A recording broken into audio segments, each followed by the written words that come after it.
ఆయన నా గురించి చెప్పలేదని కాదు, కానీ మేము చెప్పుకోవడానికి ఏముంది? 3 ముక్కలు, ప్యాకెట్లో 3 ముక్కలు, 3 నిమిషాలు మాట్లాడుకుంటాం ఏదైనా సినిమా చేయాలనుకుంటే, అంతే. 4 నిమిషం ఉండదు, 3 నిమిషాలు మాట్లాడుకుంటాం. ఎస్ వీఆర్ గోయింగ్ హెడ్ అనుకుంటాం, వెళ్ళిపోతాం, ఇక దిగిపోతాం ఆ రంగంలోకి, ఆ మహాయజ్ఞంలోకి అంటా నేను. ఎందుకంటే మేము చేసేవన్నీ యాక్టింగ్ అంటే, నటన అంటే, అభినయం అంటే ఏదో నవ్వడమో అరవడమో ఒకడి కళ్ళల్లో నీళ్లు తెప్పించడమో కాదు. ఆయనకి తెలుసు, నాకు తెలుసు యాక్టింగ్ అంటే ఏంటో, మా వాళ్ళందరూ తెలుసు. ఎందుకంటే మేమంతా కలిసి పనిచేస్తాం కాబట్టి.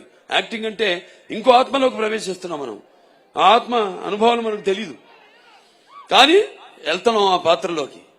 నా అదృష్టం ఏంటంటే నేను ఒక ఏమంటా పాదరసంలో అంటాడు, ఎందులోకి వెళ్తే అందులోకి ఏదైనా సరే దేనికైనా ఛాలెంజ్.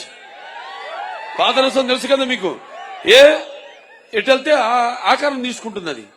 ఆ ఆకారం తీసుకునే అదృష్టవంతుడిని నేనని నాకు ఈ జన్మనిచ్చినందుకు, ఆ పుణ్య దంపతులకు బిడ్డగా పుట్టించినందుకు ఆ భగవంతుడికి, ఆ కళ్ళమ్మ తల్లికి నా ధన్యవాదాలు తెలియజేసుకుంటున్నాను.